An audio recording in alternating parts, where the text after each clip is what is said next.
Okay, thank you. Good evening, everyone.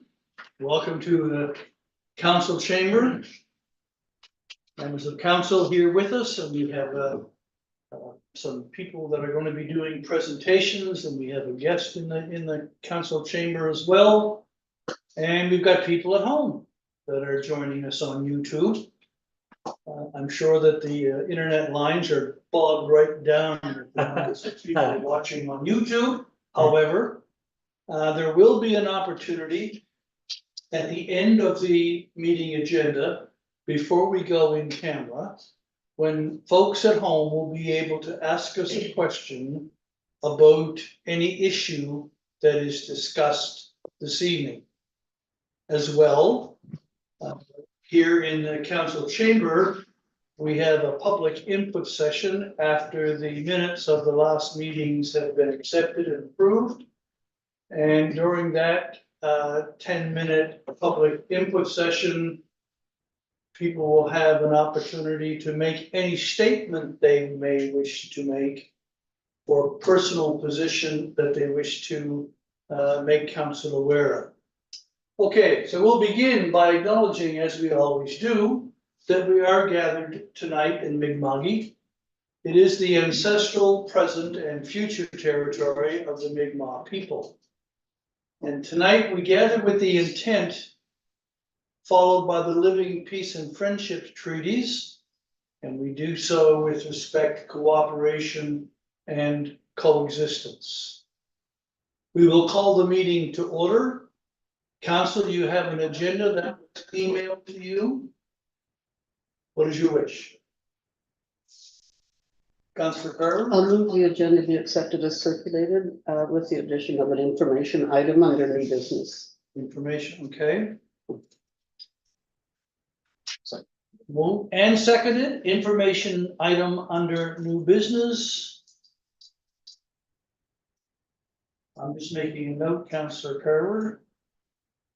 And in your name.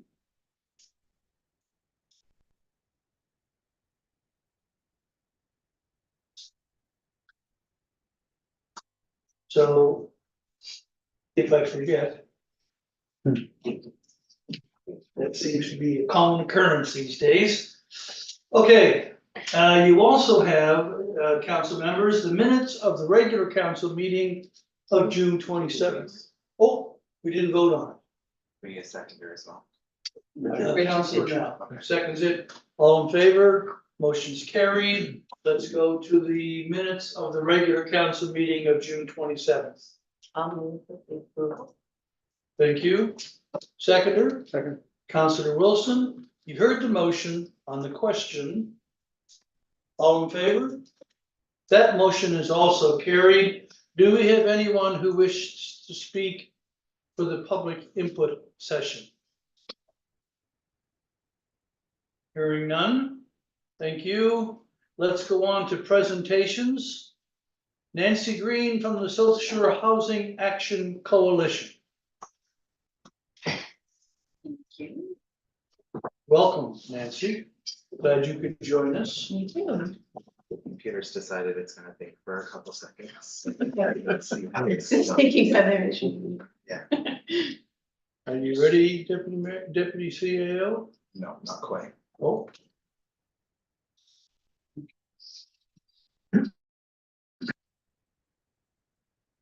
When I saw, Nancy, that you were going to be doing the presentation, I was wondering if you were carrying your skis around with you. No, they're at home with the gold medals. Good for If you. only.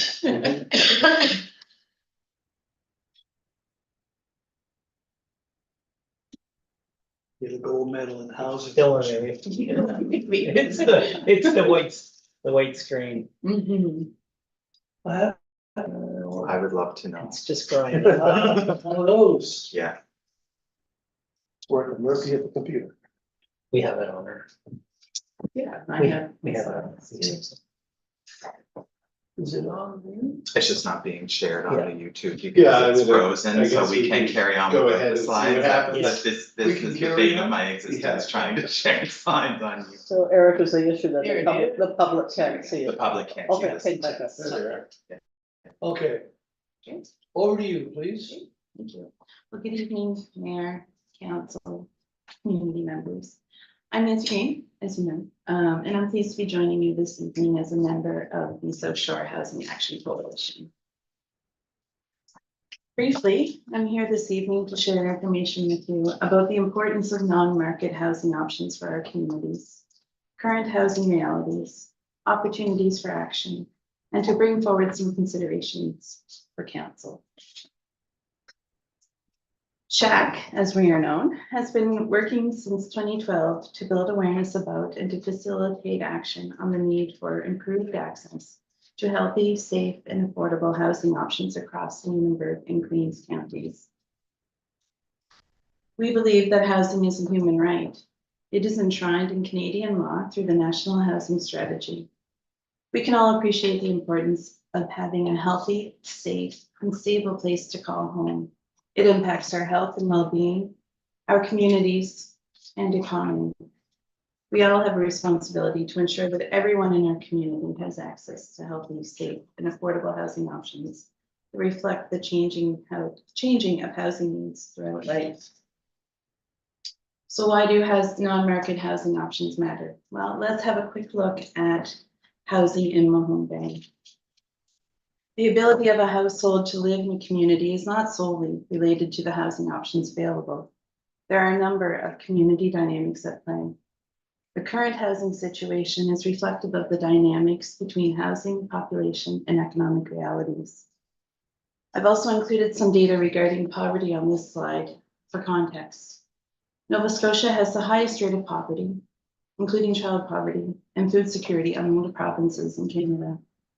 Additionally, nearly 70% of low-income families in Nova Scotia are spending 30% or more of their income on shelter-related costs, and nearly 40% are spending 50% or more of their income on shelter-related costs.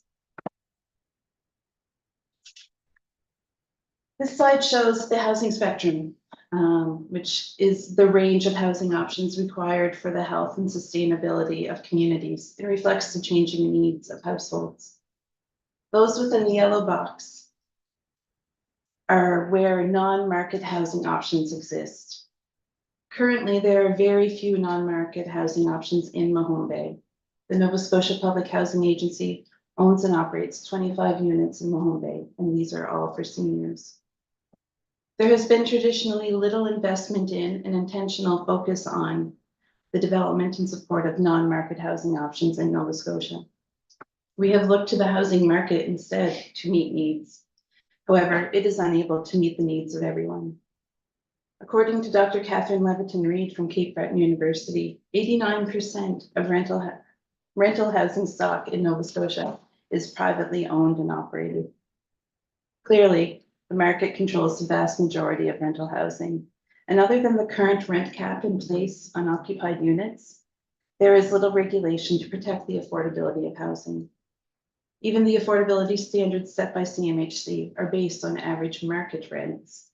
The market determines affordability rather than reflecting what households are actually able to afford. Supporting the development of non-market housing options is an opportunity for investment in the community and can help ensure affordability for all. Now, this is a really confusing slide. I'll try to walk you through it. So what is affordable housing? Well, affordable housing is housing that's affordable, and that depends on a number of factors, including household income, size, needs, etc. We encourage you to determine what affordability looks like for Mahone Bay, based on the data you have and what you are hearing in the community.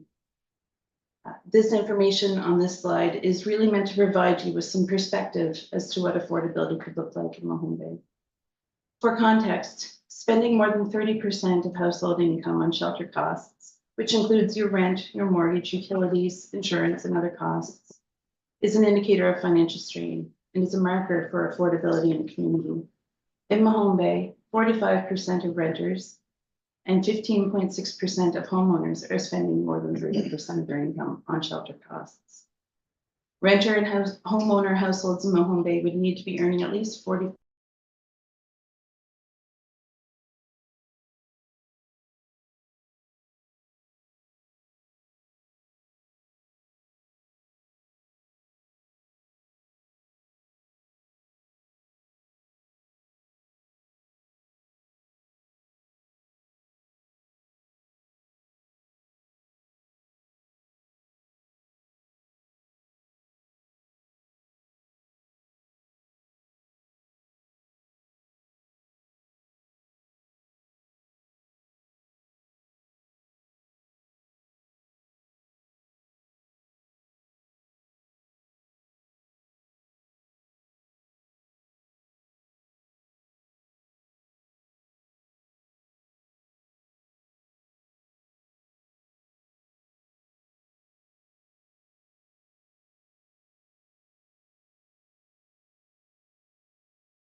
And they work quite closely with their clients to ensure that they can remain housed in the community. So I would highlight that as an example of a service or a program that is working really well in our community to provide support to tenants so that they can remain housed. So they're working also with landlords to, you know, support them, encourage them to accept tenants with rental supplements. Councillor Carver. So I was interested in your comment just now that landlords can choose who their tenants are. I don't think that was quite clear in my mind, but that is the situation. Yeah, I mean, it's their discretion who they rent to. They have processes and checks and they're able to run certain background checks. You know, access to housing is a protected human right within Nova Scotia. And there are conditions about discrimination and practices that aren't permitted. However, experience would suggest that landlords want to choose the best tenants for their units, in terms of protecting their other tenants in the building and their property. But yes, ultimately they have the decision. They get to choose who lives in their units. Can I have another question? Supplemental? Is there any mileage? Are there any possibilities about working with landlords? I mean, I don't know what the situation is here in terms of landlords accepting a range of renters.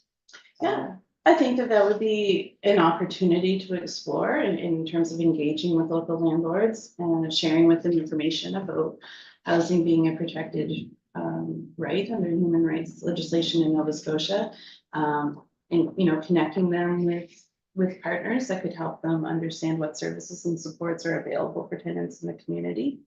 That's something SHAC might do. We may be able to.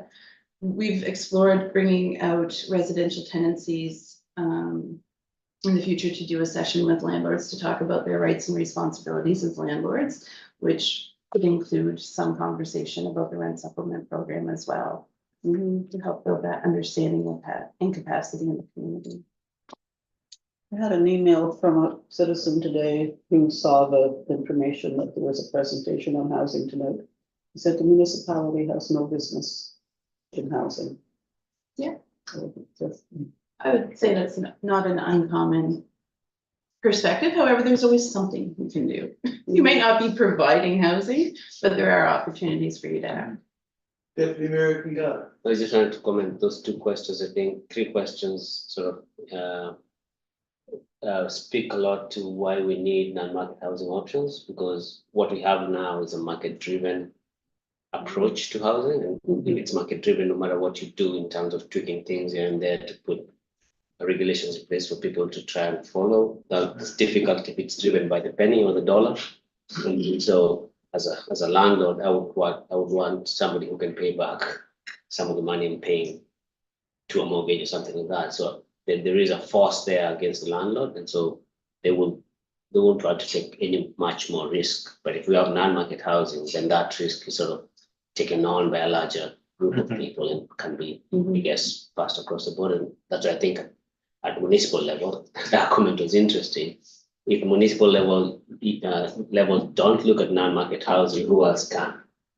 The province has off-ramped it, the federal government has done the same, and so somebody has to, and we are the closest to the people, and so there has to be ways in which we can think about, well, how do we try and level the playing field for those who are most needy in our community? And I think non-market housing is a good way to look at it.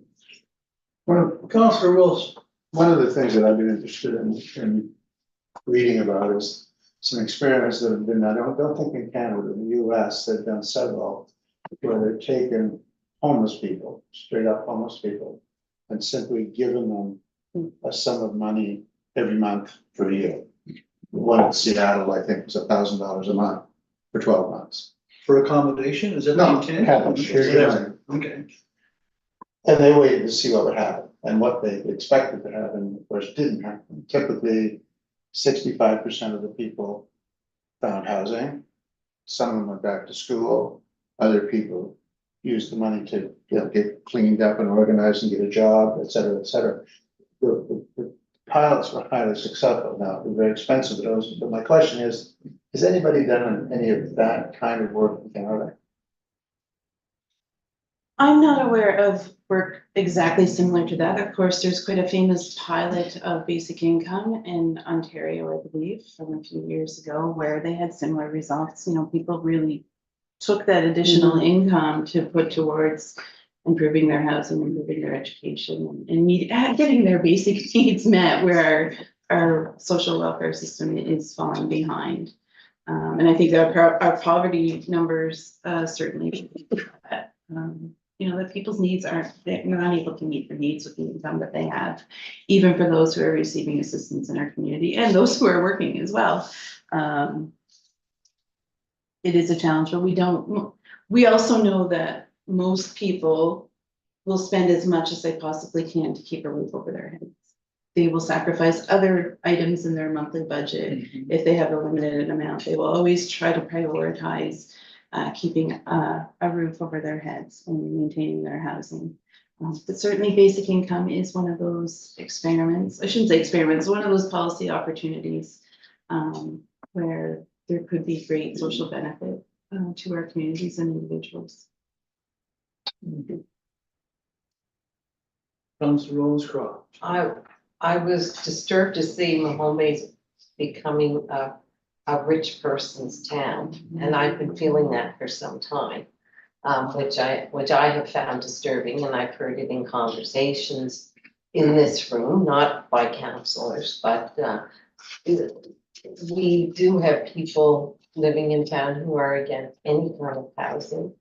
And you know, that's disturbing too. I mean, it's the only way and in a business sense, it's the only way we can expand our tax base either to provide the services that we need for all citizens here in the town too. So I think we have a real challenge on educating. I think there's a huge educational piece that needs to be done to make people aware of the importance and the rights, that it's a human's right. And I think we need to move backwards sometimes to do that educational piece, to make people more accepting. You know, but it is, I feel it here in the town, which is unfortunate. I've been here for a long time. And it's sad to see that kind of attitude growing in our community. Yeah, and I don't think that that's unique to Mahone Bay. As our communities are growing quite quickly and the housing crisis has grown quite significantly since the last time I was before you, you know, maybe about 5 years ago now. There's a COVID land that I went to for a few years and now I've returned. So much has changed so quickly. And I think people want to maintain the community that they live in. They love Mahone Bay, they love their community and don't want to see a lot of changes. But I do agree that I think that there's a lot of fear and maybe misunderstanding, misperceptions about what having a more diverse community means. The benefits that can bring, you know, improving access to housing improves many aspects of life in the community. And certainly that's something that we within the Housing Coalition have tried to do and will continue to do, and try to facilitate those conversations and build awareness about the opportunities and the benefits of affordable housing in the communities. Yeah. Councillor Carter. Thank you. So Nancy, recently there was some press about the very few municipalities in Nova Scotia that have legislation, bylaws around housing conditions, rental housing conditions. Yeah. Condition of what, I'm sorry, the condition of what's being actually rented? Yes. Yeah. Unsafe situations, Yeah. for example. Is there, and I don't know what we have on our books, if anything, and if there's any comments you might make about that situation. Yeah, so there was an article on CBC, I don't know, last week or the week before about minimum rental standards across Nova Scotia. And this is a topic that we at the Social Housing Action Coalition have explored in the past and discussed. We actually had a student from the Dallas School of Planning do a review of minimum rental standards minimum building standards across Nova Scotia. And prepare a report for us, so I would be happy to share with council and staff if they'd like to see that again. It is a concern. There's also another side that needs to be considered when you're looking at your town's bylaws, if they exist. I can't remember if Mahone Bay has a minimum housing standard bylaw or not. Maybe like unsightly I premises. put up my hand, but I'm just. Yeah, waiting for he's your turn. on Go the, ahead. I can probably fill in the blanks, but should I jump in now? Go for it. Okay, we were contacted for this article and I confirmed that we don't have minimum Okay. standards. Council has previously indicated that if we got to the point of developing a housing strategy, we should include consideration of Right. minimum standards. Now, that doesn't necessarily mean include minimum standards. In my own experience in Southwest Nova, and we've Yeah. been along with some of that, I actually think there's a considerable tension in some areas between insisting on high quality housing or homelessness. Yeah. Like, those are your options. And Yeah. I think the building code forces a lot of things in that direction too, by raising the cost of construction and, you know, we talked about people do just about anything to put a roof over their heads. But in most of the world, they're allowed to do just about anything to put a roof over their heads. Here, you're allowed to do very specific stuff that's very expensive to put a roof over your head. And so, you know, in a lot of the province, I think substandard rental conditions are a necessary evil to not even further restricting the supply of housing. Ultimately, I don't think Mahone Bay has a lot of substandard units for rent now. And for the most part, I think with some careful effort, we could bring in minimum standards and have compliance from our landlords. But I don't think that's the case across the province, and I wouldn't necessarily jump in with both feet based on my experiences at this note. Yeah, it's kind of like, I'd like to dip my toes into it. However, there are some cautions around ensuring that you have a plan and supports in place to support tenants that may become displaced if a building is condemned or deemed unsightly, or deemed unsafe. Of course, we don't want anyone living in housing that is going to jeopardize their health and well-being. We live in a province, it's really humid, if any of you have noticed that the last couple of days, which is a great environment for the growth of mold. We also have housing that is quite old. We have old housing stock, which may be in need of repairs. And back on the slide about responses to the town's survey in the housing need report, 53% of those who responded from the town of Mahone Bay said that they were living in housing in need of repairs. Which means most of them own that housing. Perhaps. Well, I mean, we don't know what the split Yeah, is that's true. Maybe among the nobody responded respondents to of their who own, but- responded and who didn't. It's an interesting possible indicator that a lot of people Yeah. are living in their own homes that they own and can't afford to keep them up. Yeah, and I can't remember what the data from the census says about how overall the housing in need of repair. I would say it's probably under 10%. Most of them are, most of the areas in our community or in our region are. But minimum housing standards, yes, it's a concern. I often think of it, well, someone is paying someone to live in a space. They're paying a rent with the expectation that certain things are being provided. In Nova Scotia, when you sign a lease, it can say, if the lease says you have no running water, you have no running water, you've agreed to that. From a health perspective, I would argue that there are certain things that should be included in that, but it's the way the legislation is in Nova Scotia. But to enact and enforce minimum housing standards without adequately considering the impacts, the potential impacts down the road and providing services or ensuring that services and supports are available. It is something that a lot of communities are very hesitant about. And also tenants are reluctant to report conditions that are poor in their housing because they don't want to lose the only place that they have, given the low vacancy rates.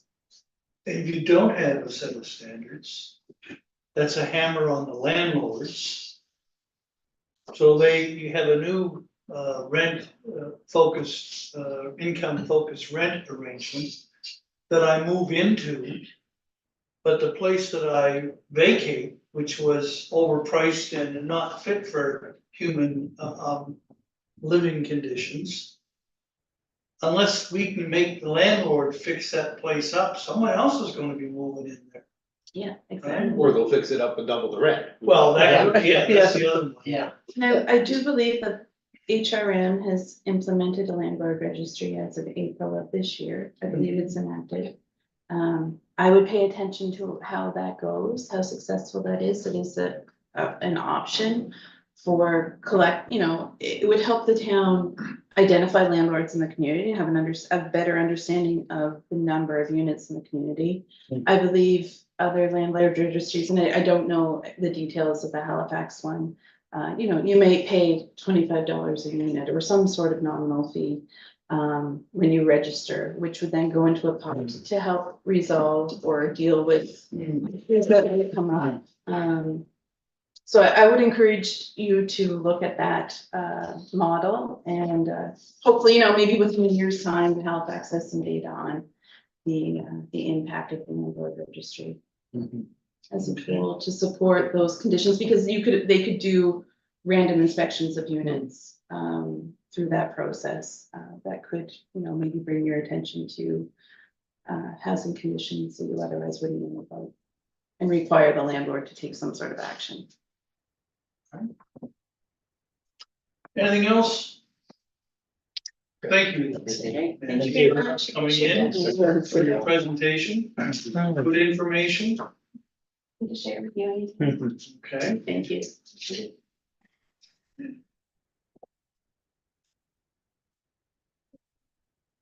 Okay. With that, we have no correspondence. No legal to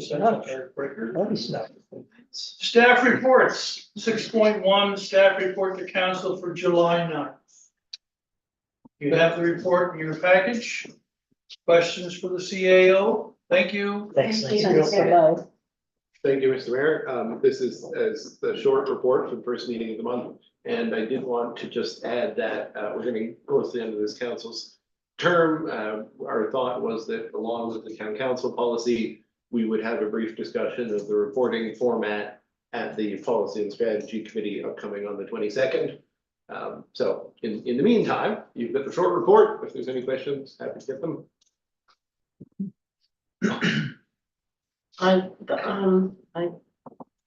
can't pick up which one it was, but the one with the newcomers. The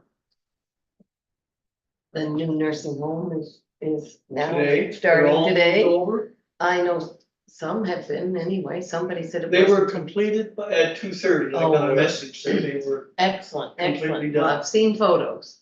So we have newcomers in our town, many of them working there. So we have it here on our report every month, but are we doing anything, or are we waiting for someone else to? I think it's good you brought it up, if you don't mind. So, Yeah. Essentially Eric goes every few weeks back to McLeod's representative on this and says, you got anything? We'd love to help. Is there any way we can help? And the only request that I think we've actually received to date was for $500, which is not really the kind of help that we intended to provide. Obviously, money's great, but we thought they would leverage the role of the town that is unique to the role of the town. And I guess at this point, I would recommend that we, while still remaining at their disposal if something should come up, we either decide whether we want to do anything independently or stop reporting that we're just waiting to have any requests made.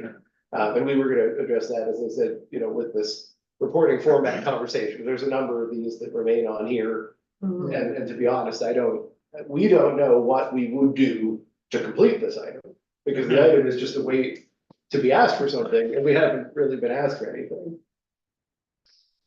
So I don't know if the town would want to do anything directly, or we could just take this off and wait until we're asked and treat that as, as it comes in.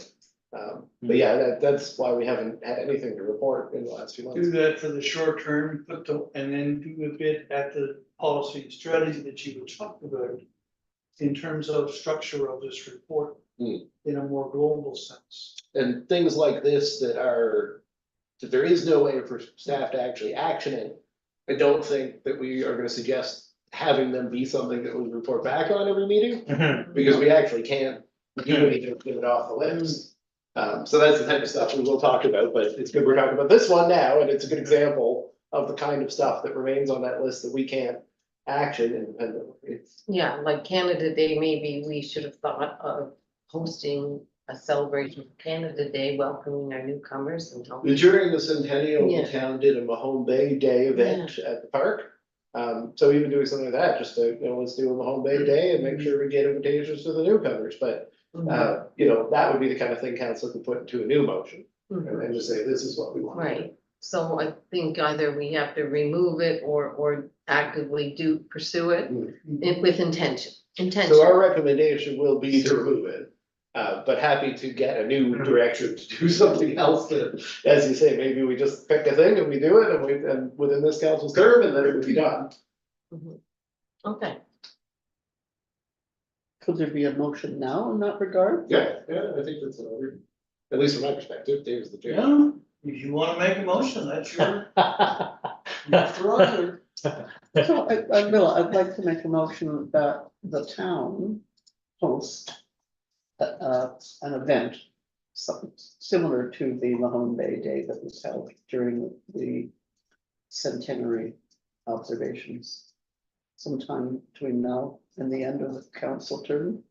Is that possible? This council's term Or when else would it be held? annually, beginning with the new council.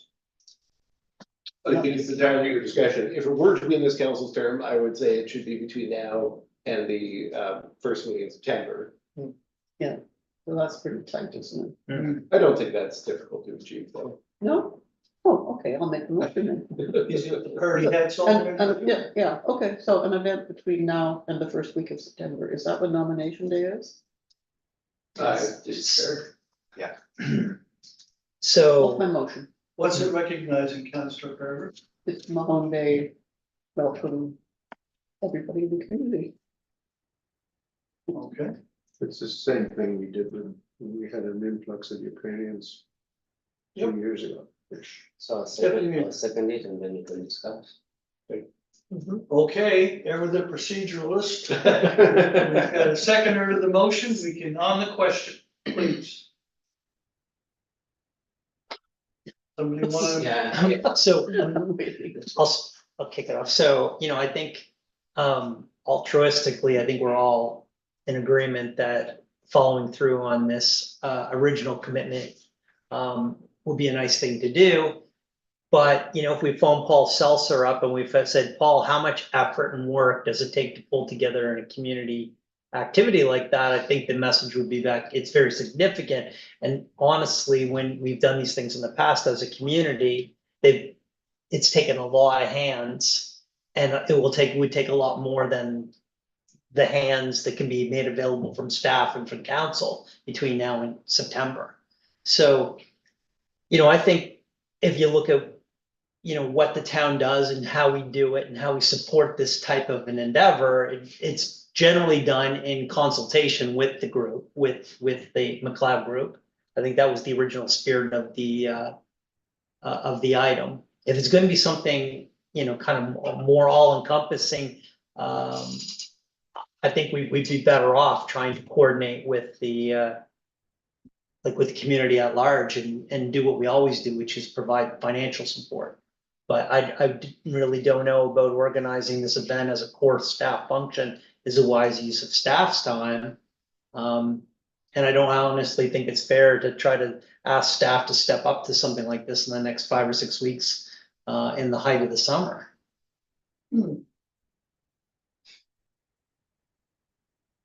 So I think it's important to be done. I agree to a certain extent that maybe it's not council's sole, council should not be the ones solely putting it out. I think there's a lot of pain for me in this item and how it's either floundered and not throwing blame, but I think there's a better way in which this could be done with council and with the McLeod group. Maybe without giving up, maybe we reach out again with something very, I guess, intentional that council would want to see this, and what we're providing, maybe it's just the support of funding or To specifically say we'd like to collaborate on holding an on event. holding an event. Yeah, separate, Yeah, yeah. exactly, and then coordinate on that particular event, Mhm. staff time, and the McLeod group providing whatever they're doing on the side. I think that probably might be a better way to do it. Councillor maybe- Mo- sorry. Sorry, and maybe even the home based center might want to jump in and do something. Yeah, well, my thought was, you know, if we started something, anyone who, as part of their mandate, has bringing new community members in might want to take the opportunity to connect to that. So the Montway Center and other organizations might take up on it. Certainly if council's willing to create like a grant incentive or something, you know, obviously that helps, but. Councillor Molescroft and Councillor Now. I think we have to be careful to include in any planning, the McLeod group, because we have to make sure the people we want there are not working that day. So we either have to have it on site at Mahone Nursing Home. Are they still calling it Mahone Nursing Home, by the way? I'm not sure. It's either has to be on site so that if people are working, they can still enjoy some of the festivities with the residents. Or it, you know, make sure it's a day that those people can intentionally not be working during those hours. That we are having some kind of celebration or activity in I mean, it'd be sad if only a third of them came because they were working that shift. We have to, so we have to be intentional in what we are planning on doing, so that the people we are welcoming are able to attend. Councillor Now. Yeah, I think it's something that we certainly should move ahead with. I'm more or less thinking it, encompassing it to the whole community, so that we're welcoming all newcomers, not just the ones that are with the McLeod group, but they're welcoming all newcomers to the dam. And it'd be a place for them to come, maybe have a barbecue or something or other, and they can come and socialize, get to know people, and be encompassed into the community.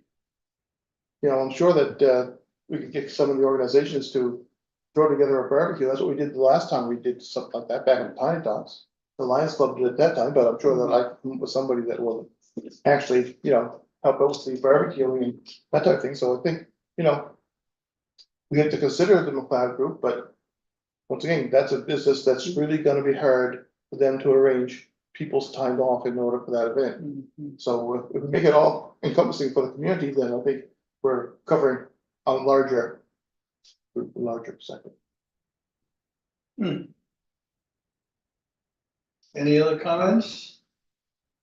So the motion is asking town staff to organize a welcoming party event sometime in the month of August or early September. Early September. That's the request?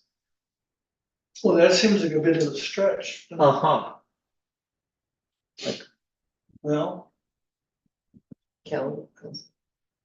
Just a quick comment, the only times that I've seen this, and it's generally been successful, it's been driven by a volunteer group. And I think Monday Center is the obvious venue, or a barbecue, weather permitting, but I struggle to think who would be the core volunteer group that could pull this off in a few weeks. Councillor Carter. There's something symbolically significant, I think, about the town initiating an event like this to welcome, and I'm sort of Are you thinking. talking town hall, Councillor Carter? Town, capital T. town. Yeah, okay. And I agree with Councillor Now, the idea that it include any newcomer and members of the community, that it be a community celebration of coming together. I recognize totally that a 2-month time frame is totally unrealistic, but sometimes things are doable, even though you think they're not. Councillor Wilson, then Councillor Feeney. Is your hand up, Yeah. Deputy Mayor? Yeah. Okay, Are Deputy. you first or second? There you go, I'm done. In the spirit of the event, it just struck me that perhaps an event on Thanksgiving weekend, not necessarily Monday, but sometime that Thanksgiving weekend would be an appropriate thing to do, and a good time to do it. And sort of thematically would be a good thing as well. So if town councilors want to strike a committee to establish an event, like sign me up for the committee, I'm happy to help. But I personally can't vote for a motion that's going to require staff to give up their vacation time in August, or Labor Day weekend, or Natal Day weekend, or Thanksgiving weekend for this event. So if this is a community event, like we've had successfully many times in the past, driven by the community, for the community, partially funded by taxpayers' dollars through a grant, I think that's terrific. Sounds great. But I think a motion tonight that says, let's go get Eric and Dylan and Kelly to organize the community event is not fair. It's fundamentally not fair to staff. Yeah. And it's not reasonable to expect us to turn that around in 4 or 5 weeks. I mean, these are professionals that have a lot to do all day long. And if we want to initiate this event, we can take, the 7 of us can take that up on our personal time. And I'd suggest that would be a better way to approach it. Asking the town for a grant to facilitate it. And if we have if we have seven chair people to organize the event with all of our connections with the community, that strikes me as wise. Right? Deputy Mayor. I'm not sure where to go based on that. Well, with all your spare time Yeah, exactly. and your free weekends. I would not be able to sit on a committee to do it because I don't have the time right now, and that's why I'm hesitant to sort of even commit other folks. But my thought is that if we did put out, I don't know whether you call it a call or just an expression of interest, that we're willing to support something and maybe had a budget for it. And reach out to the McLeod Group, reach out to NBC, somebody will pick it up and hopefully we can do, I think it should be an open to all newcomers. That's a better way to do it rather than just a particular set of folks. But I think if we just put it out there that we're willing to partner and work with folks, even if it's to chair, not all of us sitting in that, I think that'll take off. And maybe not even be too bothered about the timelines as to when it will happen, but just kicking it off. Okay. And whatever committee or whichever group comes together will determine which are the best times because they will talk to the community. I'd love a barbecue. Love barbecues. Yes. CAO? Oh, I guess I wanted to give credence to both what Joe and the deputy mayor have said, so thank you for saying that. You know, when I said, because I was the one who suggested it, the council could direct staff to put something together, I definitely did not, and thank you, Joe, Ian did, like Eric and Kelly and I should go cook some burgers. But I do believe, like Joe and Mayor said, that we could easily put something together. Yeah. And it's just a matter of getting out there and seeing where the ball gets rolling. Yeah. And you know, Richard touched on this very well as well, you know, there are groups that would like to have the exposure and be involved, and if they get a little donation and cover their costs, you know, it may not be that complex. So that was always my assumption. Thank you for your consideration about our staff time. So I'd just like to check with whoever might be able to answer this question. We had originally said by nomination day, I don't quite know why, but it sort of seemed like a marker. But I kind of like Councillor Wilson's suggestion of around Thanksgiving. As a better time, a longer time frame and more time to pull people up in. And I'm just remembering that it was a community organized event where people just had a picnic on the sports field. It was lovely. It was totally simple, completely simple. And if there was a barbecue, that would be lovely. And maybe some games for kids. I mean, it could be totally simple. Well, you know, we also can rent the pool and have a barbecue at the pool and, you know, and expand it down as far as Tiny Tots Playground, you know, that people can wander back and forth, that, you know, have an afternoon where, you know, we pay the pool staff for their extra time and set up a barbecue and the community. That would not be hard to pull off. That'd be very simple. Yeah. I just, go ahead, Councillor. I just think, I think the important piece for me is that the town be the initiator, it's part of the symbolism of it somehow.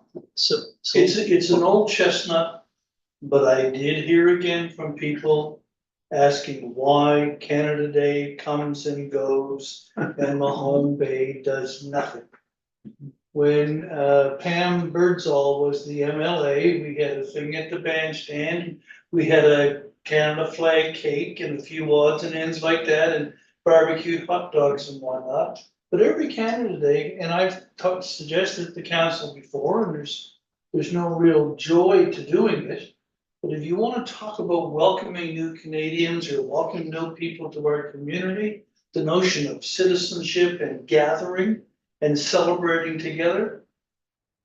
I mean, that's happening now with Canada Day all across the country. But for some reason, we're not engaging in. Well, I know when I was on the board of the Mahone Bay Center, we did one, because Ann Freeman and I organized it, the town bought the cake. And, we had the Mahone Bay singers singing at the bandstand and we had a That's fairly. a while ago. That was quite a while ago, Yeah. but, and the thought of the town was, anyone who wants to organize a Canada Day event, they are welcome to do it. You know, people always want someone else to do it for them, right? Well, they like to have somebody who appears to be driving the bus.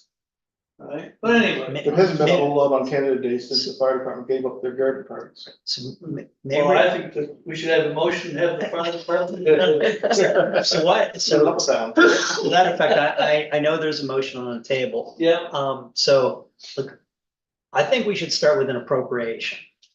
And like, let's have a council approve a budget and then give staff the flexibility to announce that we have funding available to coordinate this event and see if there's any uptake. Obviously, the Mahone Bay Center and there's a few other organizations that may be interested in doing that. We did a similar function last year for our the Becky Fisk art exhibit. Yes. So council provides the funding and then we seek partners to help. And then collectively, we would augment the partnership with, resources and staff time. So I think that's a good way to go. Deputy CAO, would you read us the motion, please? Current motions that the town hosts an event similar to the Mahone Bay Day that was held during the centennial sometime between now and the first week of September. Just speaking of that, if we were to do it Thanksgiving weekend, that's the end of fire prevention week.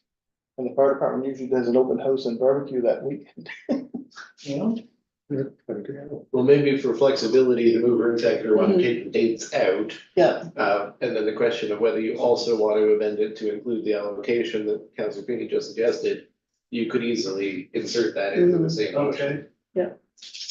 How much of an can you do allocation, that, Eric? Councillor Feeney? Absolutely, yeah. How big a party do you want, Mayor? The- So, I mean, I think if we are going to have an event like we've had in the past at the Mahone Bay Center, we usually have the bands there. There's, I don't know, I think an appropriation need to be $1,000. Oh, at least. Well, there goes the Rolling Stones. Just speaking on the center thing, they do their own welcoming thing. We don't want to step on their toes neither. 'Cause No, they always fair have- enough. They always have the potluck thing, right? I don't know that we're thinking of having a potluck thing. I think we're more of having a community event where people come in and the food is provided or whatever. I don't think we want to step on their toes with having their neighborhood. Well, look, being a high neighbor, I think that's what. Well, fair enough. Except that I've added all I can add to this conversation, folks. Well, let's Let's do the motion with no commitment to a particular date. But with a financial allocation, and let's get some feedback from the staff. $1,000? Too little, but I'm okay with that. 1,000 for me seems too little, but Yeah, 2,500. 2,500 would probably be Yeah. what I was thinking. Least we can get hamburgers. What? At least we get At hamburgers. least you get hamburgers, yeah. I Okay, guess depending on what you're planning on visiting, so. What? I Well, guess that's- it depends on what you're planning on visiting it. $1,000 go a long way with hamburgers and hot dogs. but that's to be, that's Yeah. to be determined. Exactly. Well, Yeah, that for definitely other demonstrates a different- commitment, Deputy Mayor, so. Yeah. Up to 1,000 at Up to- 2,500. So it's establish a budget of $2,500, date to be determined. Do you want me to read the whole thing back to the room? Yeah.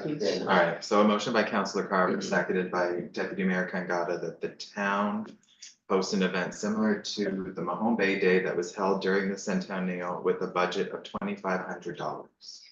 I think we should change it from host, because the Mhm. town is not a host. The town is Initiate. supporting, initiating, supporting, yeah. Yeah, I guess that, I mean, to Councilor Carver's point, like host was kind of what you felt was the key element, so. Well, I wanna complicate it. Initiate, Initiate. initiate, yeah, it's. seek partners. Collaborate on. Collaborate. No, initiate. Initiate. Okay.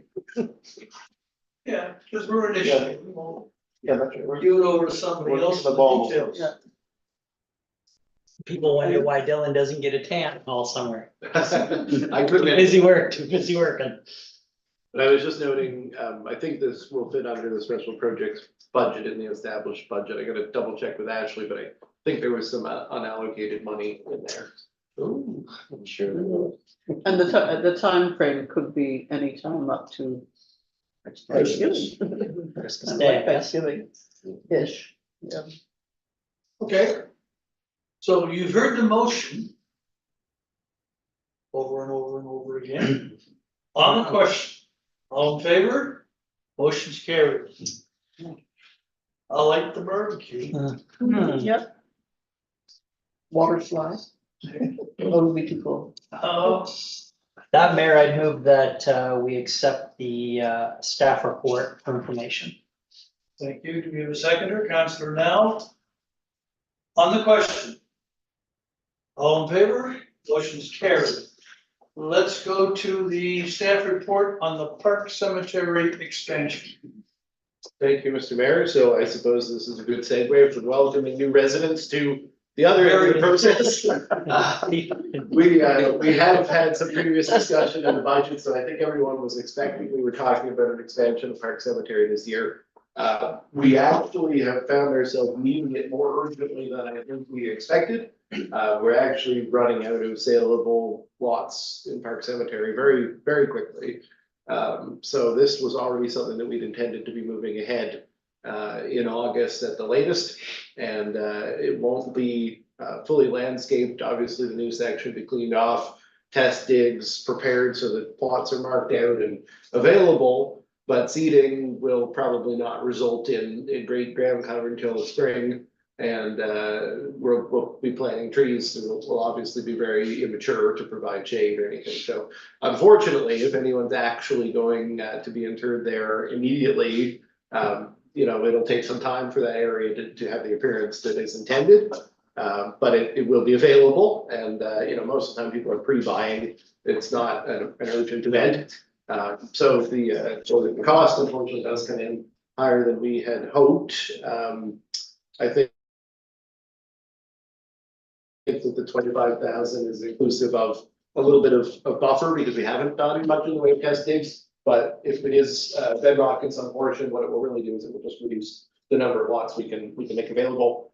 Fortunately, we can shift, if you look at the map, we can shift that area along the road or lengthen it to get the necessary number of lots. But we haven't fully verified the lack of bedrock in the whole area. So subject to that consideration and the question of whether we can raise donations to cover planting of trees, I'm recommending we increase the allocation to 25,000. I did recommend that we not immediately increase the transfer to the cemetery budget by a proportional amount. I guess that, ultimately, I'm assuming that if the cemetery runs a deficit, that it is still town general's responsibility anyway. So better to see how that all shakes out at the end of the day. I'm happy to take any questions. Right, just move the motion that council increase the allocation for short-term expansion in the Park Cemetery in 24-25 to a budget of $25,000. Seconded by Councillor Feeney. Mhm. Just on, obviously we had a lengthy conversation about this at the cemetery committee. So this expansion is not to be confused with the other project, which is kind of the development of the area down by the pond, which is sort of more of our longer term aspirational growth area. So, this was, I think everybody was a bit surprised how popular the cemetery's been recently and the amount of sales. So I think, as Dylan mentioned, most of the plots that are remaining wouldn't be optimal. And so this isn't really something that we can wait. So this investment, will obviously have we'll be selling the plots, and later on in the meeting, we're talking about the new bylaw, which does have amended plot prices. So although we're expending the $25,000 today, I mean, this is really about, we need to do this to be able to provide the service, but there will be cost recovery, obviously, as we sell the lot. So anyway, this is so here, this should get us through hopefully the next 5 years or so, and then we'll go from there. Maybe Robert can get everybody to scooch down a little. Get out there and buy your plot early if you really want to help us. I'm waiting for a letter from you. Fair enough, yeah. fair enough. pond. By the pond, well, you Okay. Who was the seconder? Councillor. No offense, sir. All right. Moved and seconded on the question. All in favor, motion's carried. All right.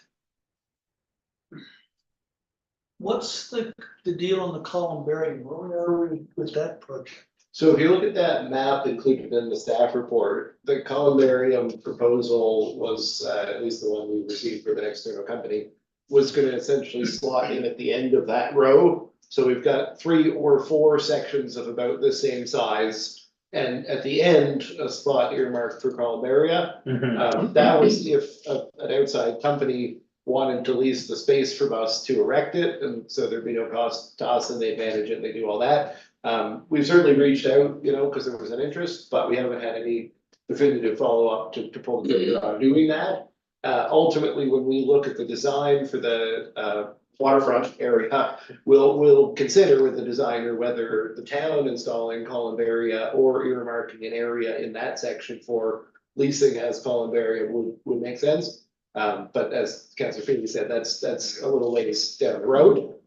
So there's still consideration because it really does fit with the way the industry is going in terms of cremation. But at this time, no definitive plans for either an externally run columbarium or one that we would put in for ourselves. Thank you, CAO. Councillor Kerr. Well, we're talking about the possibilities. Is there any discussion at the cemetery committee about green burials at this point?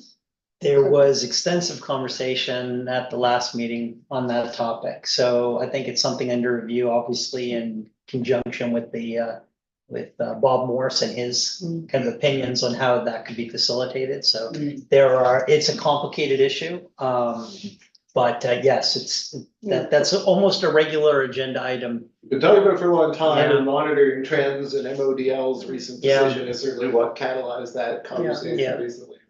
Yeah, I think it would almost definitely need to be a part of the cemetery designated for that purpose, as opposed to Yeah. opening up the rules for regular burials. But yeah, it's certainly something we'll listen to talk about. I'll watch the cemetery minutes. Okay. Let's go to number 7, council items. Councillor Carver. Yes, so this is from a notice of motion arising from letters that came from a citizen about concerns at the intersection of Main and Clearway Street, safety concerns for pedestrians. So my motion is that council direct staff to investigate safety concerns that have been reported in relation to the intersection at Main and Clearway Streets, and to report to council on what might be done to address these concerns. I'll second that, and I have a question. Yeah. So have these been reported to the police or to town council? Like, What is the meat of the complaints? Well, that's a good point. At the last council meeting, I reported that a citizen had written to me with concerns about the safety issues there and had extensive detail about the experiences at that intersection repeatedly.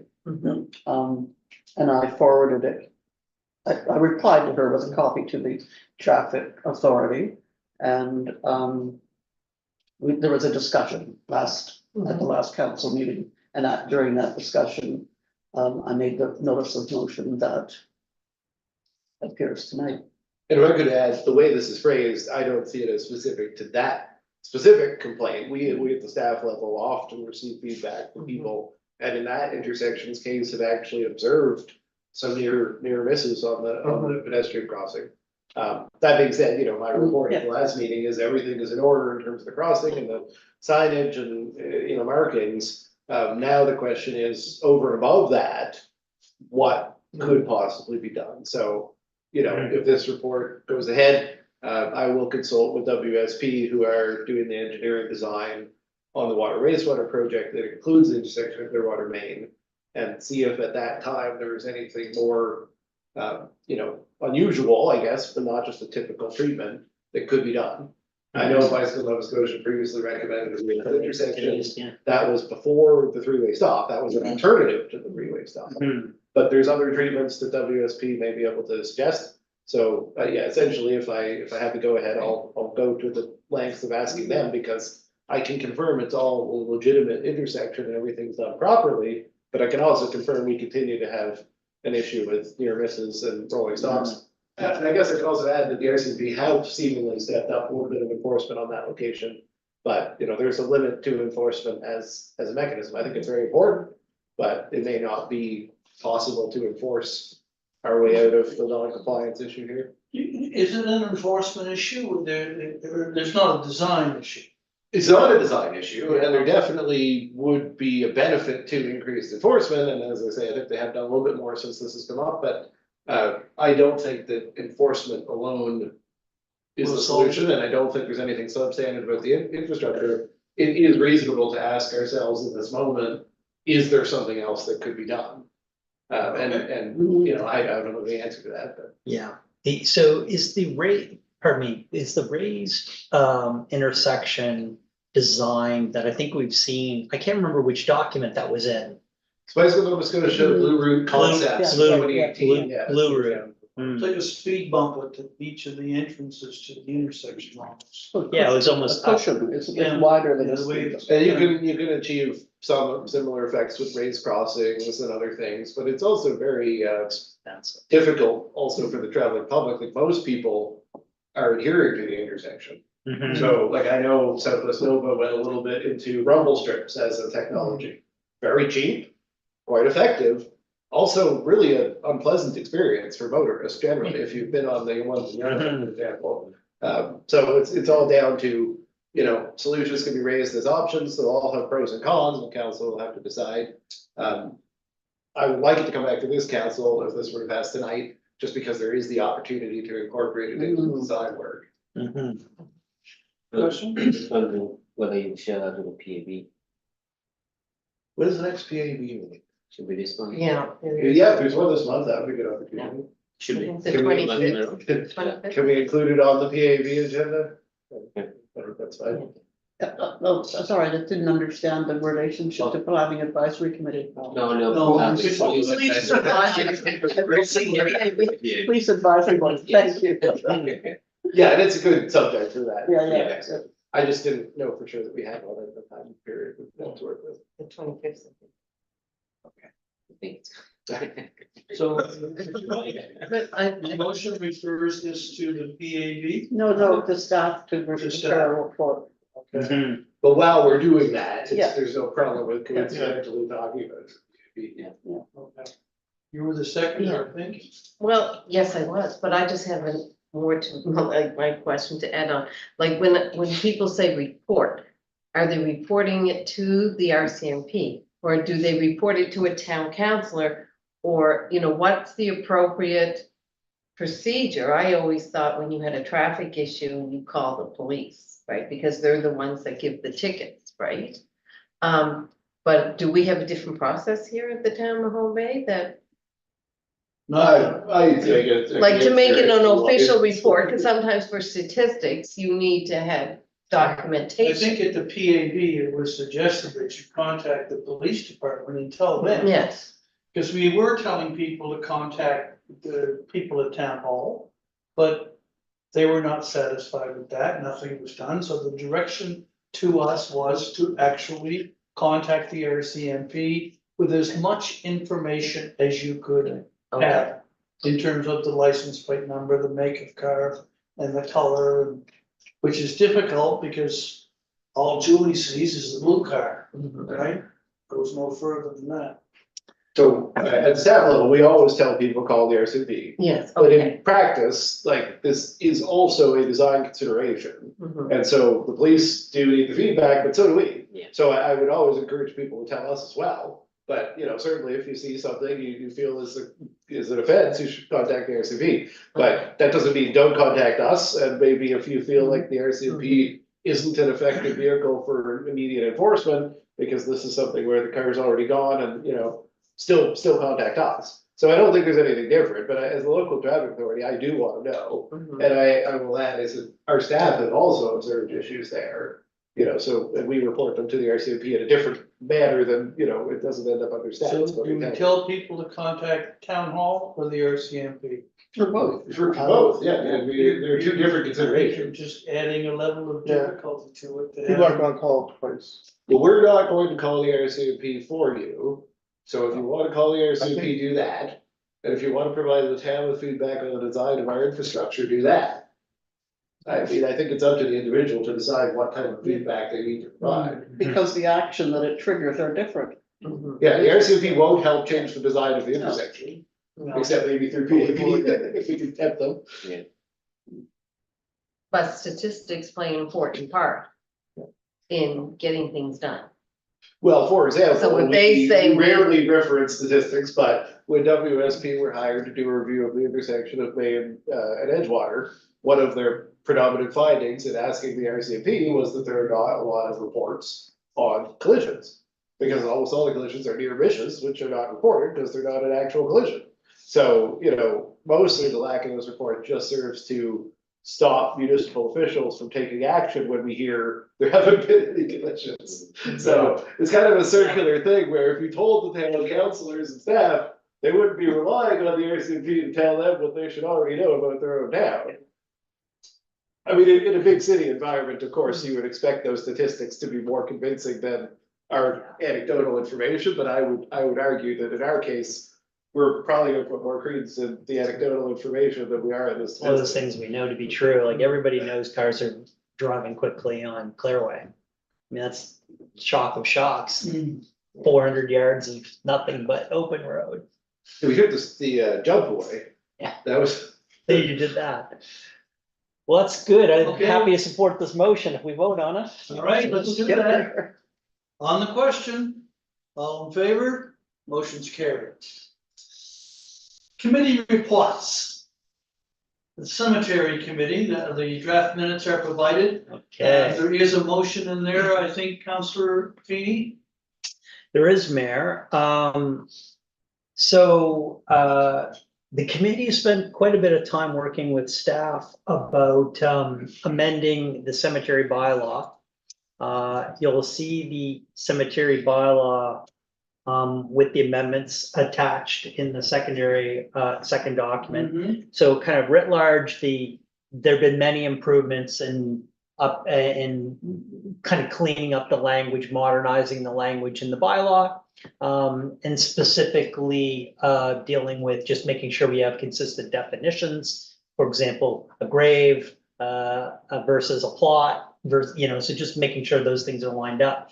But really the more salient point is the benchmarking exercise that staff has led over the last 18 months to really compare the interment fees, the prices for plot sales, and compare that to the other communities within the South Shore. As well as really modernize the fee schedule to also align with the best practices that we see in Lunenburg and Bridgewater and really throughout the South Shore as well around the cost of the plots and how those prices are delineated between whether you're a person who lives in town or whether you're a person who lives outside of town. And Bridgewater and Lunenburg are far ahead of us as far as those tweaks of pricing strategy. And so really this, the new bylaw or the updated bylaw really does quite a bit of house cleaning. And I'll point your attention towards the fee schedule later on in the package, which are new updated fees that the committee has reviewed at length with staff's help. And we think that the fee structure is fair. It still provides a terrific value in comparison with the costs of similar services in other communities. But they are higher and they're more reflective of the overall cost of providing the services.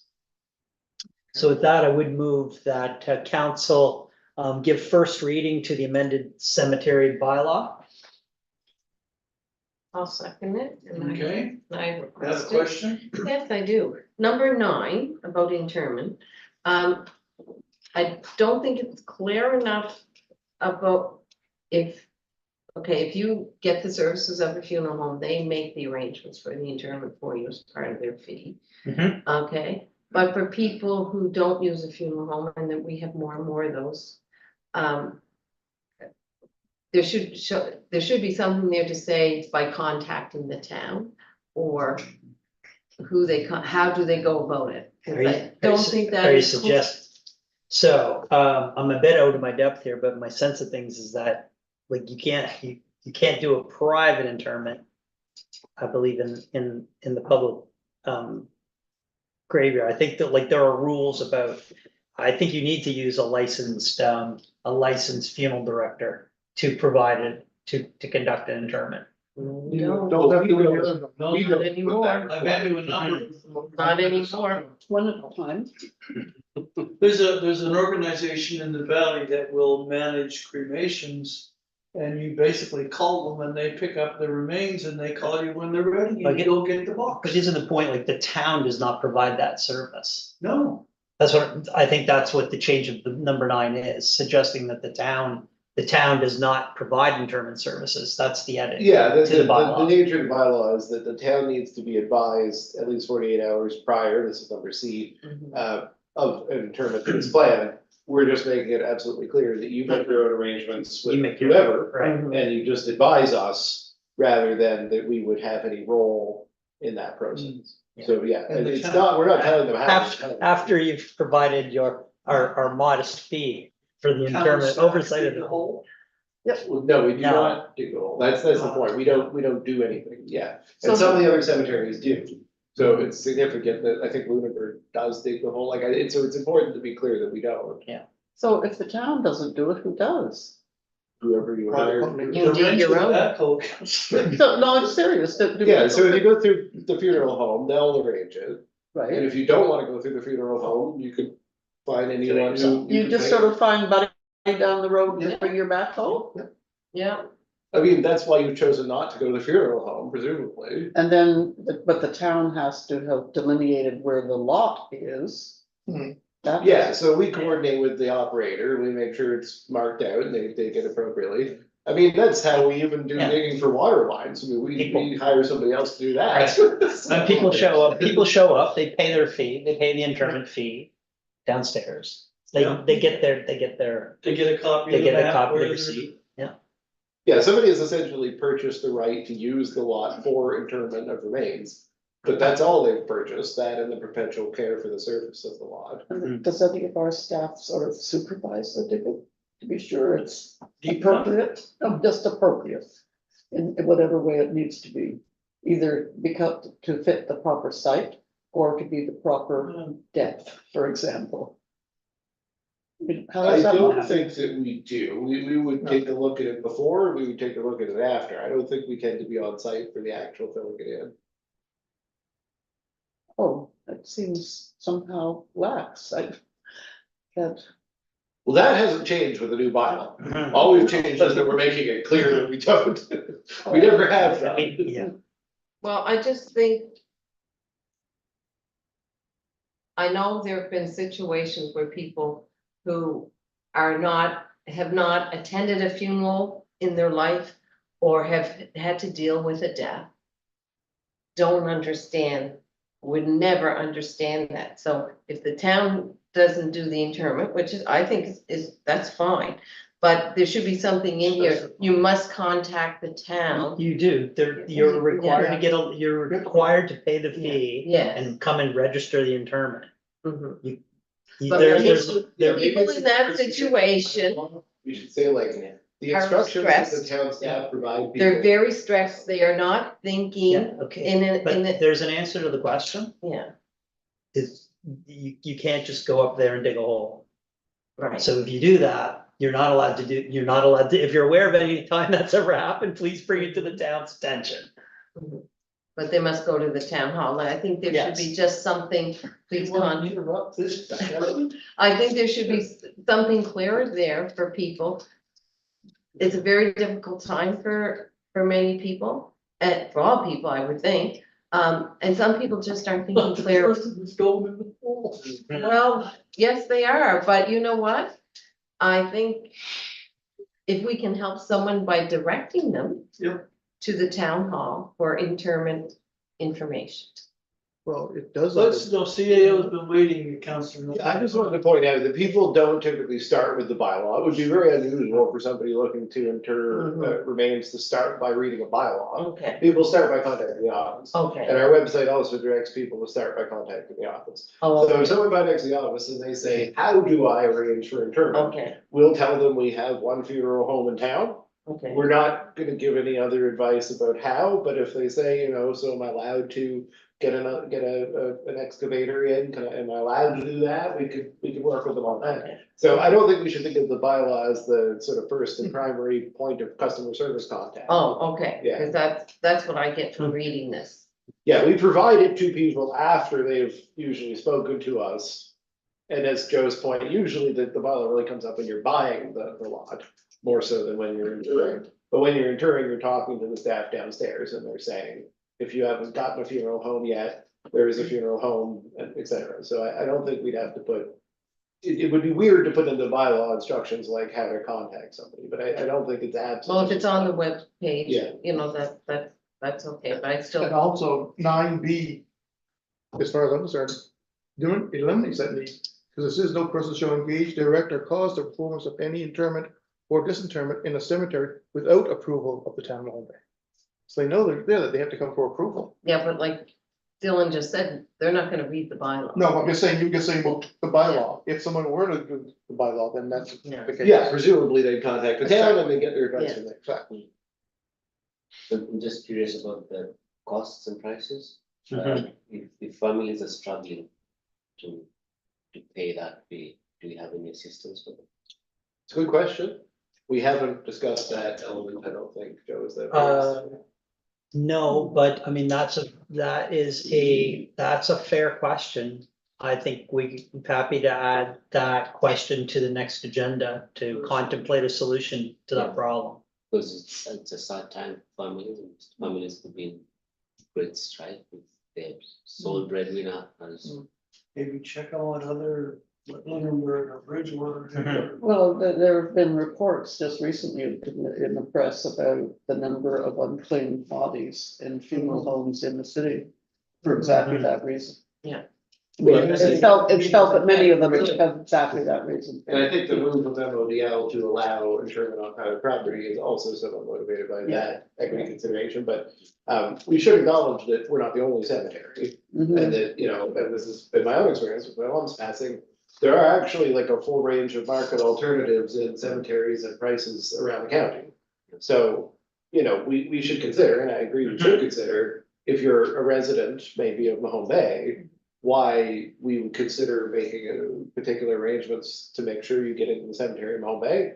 But there are a lot of other great cemeteries, and it's actually a boon to them in many ways that people still want to use those cemeteries because they are more affordable. So I think we just need to be cautious about, and I think the cemetery put into appropriate consideration Yeah. to that question. So I think for residents, not the non-residents, for residents, I think having that option would be great. So that they don't have to And where the price is cheaper for residents, you've already got that consideration built in, but you say, what about if even still too much? Yeah. At one time, the town paid for people's funerals who could not. A long time ago, that's why the back part of the cemetery was Paul's Field. And there's one over at Bayview as well. Interesting. So when, So we'll take that back to the cemetery committee at their next. Yeah, I think meeting. that's a fair conversation, Deputy Mayor. Talk about what we would do or develop a policy for it. You wanna hold the bylaw till we do that? Well, No. So we'll get. I believe, if this passes first reading this evening, that we would be trying to dovetail the scheduling of the, hearing September. Well, I guess what we've talked about, and we might as well talk about it now, because there's Got a so much lot of other hearings. opportunity is, we have a lot of hearings. With the council meeting on the 25th of July, we have 2 hearings that are gonna already suggest to be back to back, which would be stormwater and subdivision. If we do that, I think we can expect that those ones will have better participation.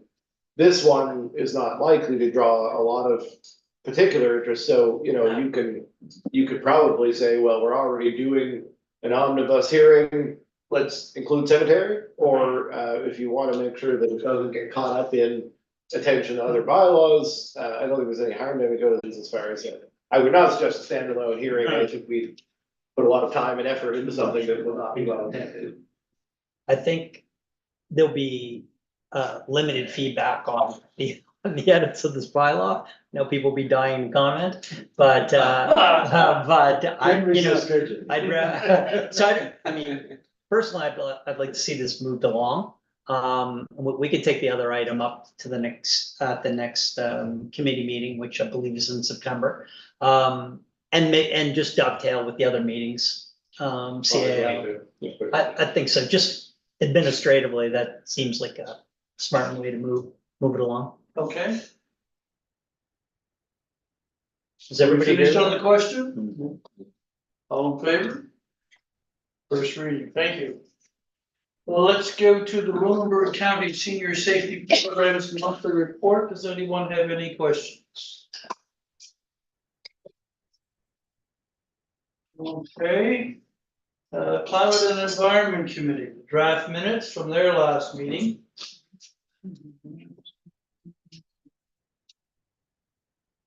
I know, at first I thought I must have just neglected to highlight, because surely there's a recommendation to council. That's worked in, so. No. There was a recommendation to the committee itself about the stormwater management. Yeah. Bylaw, but Yeah, it was discussed and agreed that members would direct feedback to the scheduled hearing on the 25th, which we just talked about. so.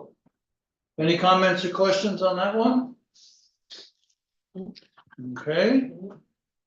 And then let's go down to new business. Councillor Carver has an information item.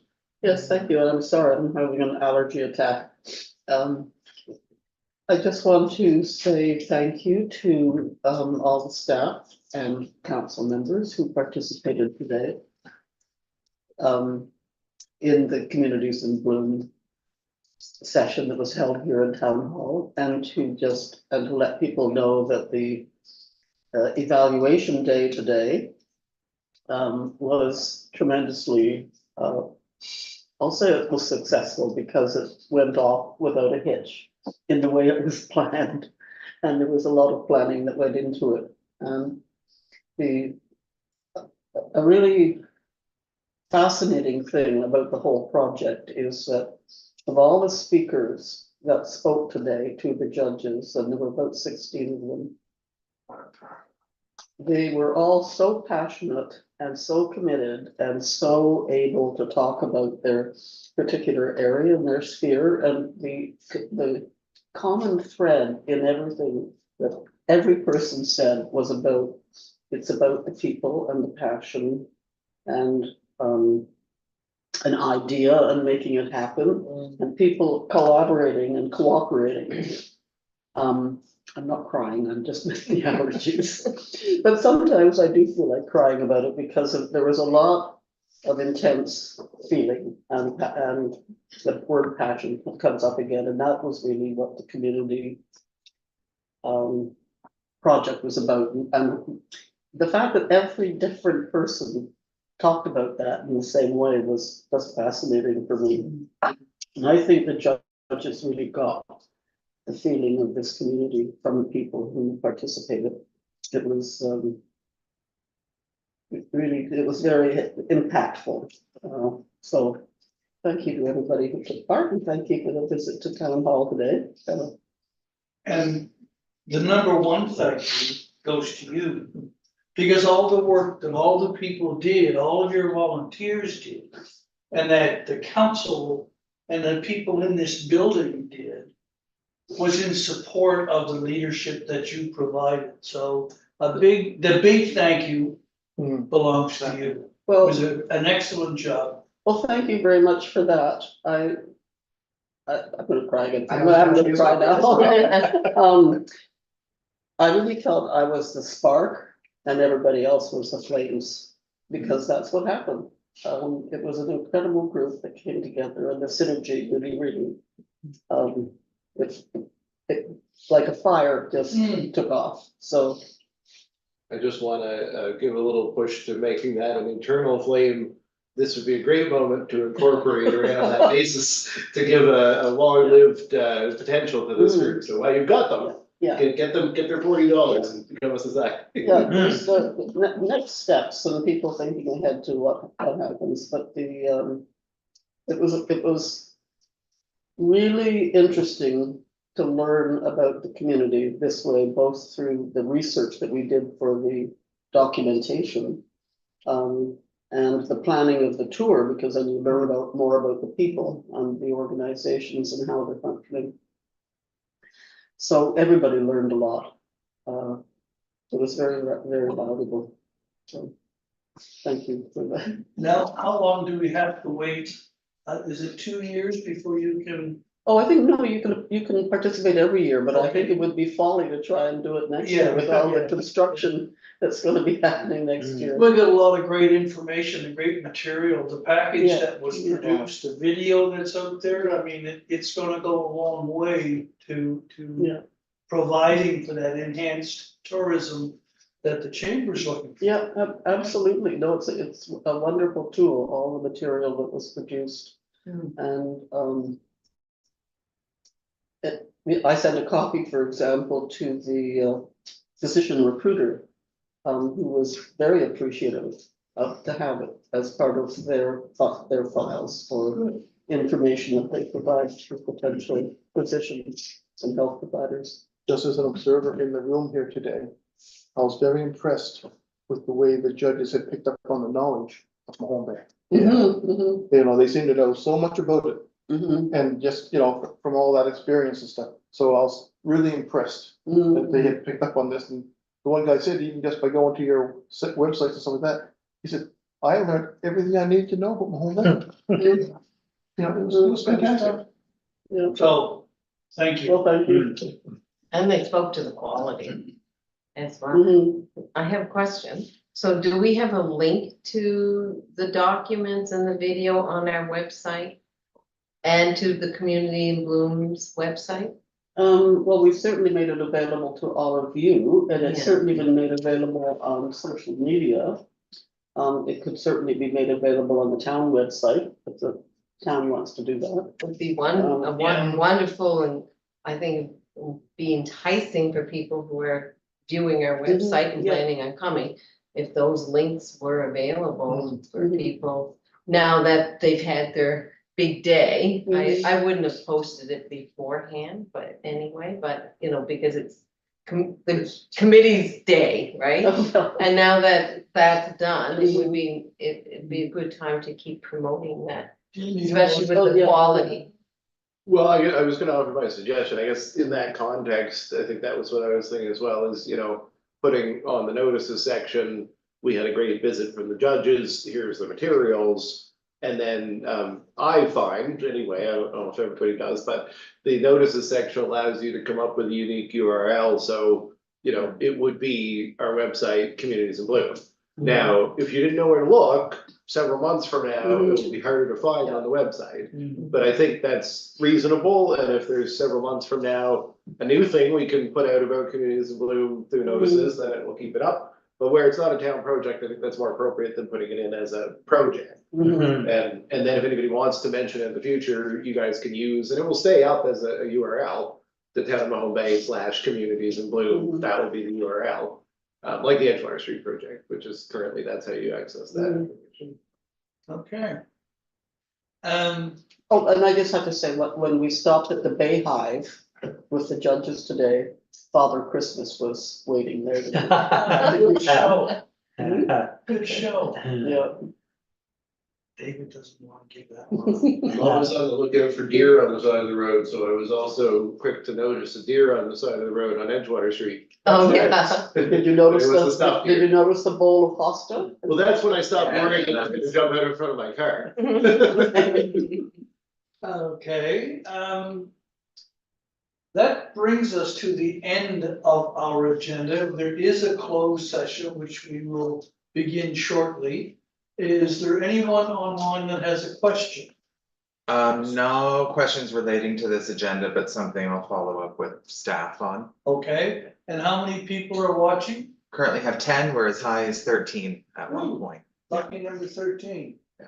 Okay, well, we'll say goodnight to the folks at home and thank them for taking some time out of their busy evening to join us in the council chamber. I was just noting it's 25 degrees outside right now, so Oh, it's cool. Better put on my sweater. there you go. This time yesterday it was down to 15 too. So we'll say thank you to the folks at home and call for a motion to go in camera. So move, do we have a seconder? I think that's. Deputy Mayor, okay, all in favor?